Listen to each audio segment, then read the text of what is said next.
भारत आणि अमेरिका यांचे संबंध खूप महत्त्वाचे आहेत, असं वक्तव्य अमेरिकेचे परराष्ट्र मंत्री मार्को रुबियो यांनी आत्ताच व्यक्त केलं. रशियाकडून तेल खरेदी करत असल्याने दंड म्हणून अमेरिकेने 25% कर भारतावर लादला. दरम्यान दोन्ही देशांमध्ये संवाद सुरू असून एस. जयशंकर यांनी मंगळवारी टॅरिफबद्दल भाष्य केलं. 50% करवाढीमुळे आधी भारत-अमेरिका संबंध मोठ्या प्रमाणावर ताणले गेले होते. अमेरिकेच्या या निर्णयामुळे अजून यात भर पडली, असं विधान रुबियो यांनी व्यक्त केलं. अमेरिकेत जवळपास 6% डॉक्टर हे भारतीय आहेत. मुद्दा असा आहे की यातून दवाखान्यात डॉक्टरांची मोठ्या प्रमाणामध्ये कमतरता येऊन वैद्यकीय क्षेत्रावर याचा विपरीत परिणाम होऊ शकतो. यामुळे अमेरिका कंपन्या आपल्या भरतीच्या संबंधित धोरणे बदलावे लागू शकतात. यातून व्यापारावर आणि कंपन्यांवर विपरीत परिणाम होऊ शकतो आणि त्याचे कर्मचारी कमी होऊन मोठ्या प्रमाणात आर्थिक नुकसान अमेरिकेला होऊ शकते.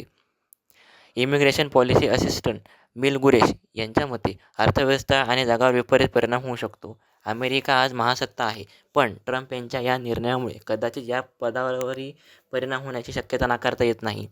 अमेरिकेत चीन, भारत, जपान अशा मोठ्या देशांनी जवळपास $36 ट्रिलियन एवढी गुंतवणूक केली आणि अमेरिकेचा GDP फक्त $29 ट्रिलियन एवढाच आहे.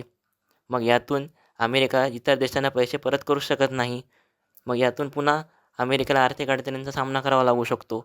ट्रम्प यांनी याचा विचार केला की नाही, त्यांना या निर्णयाचे परिणाम भोगावे लागू शकतात जर वेळीच त्यांनी हा निर्णय मागे घेतला नाही तर. तुम्हाला याबद्दल काय वाटतं? कमेंटमध्ये नक्की सांगा आणि चॅनलला सबस्क्राईब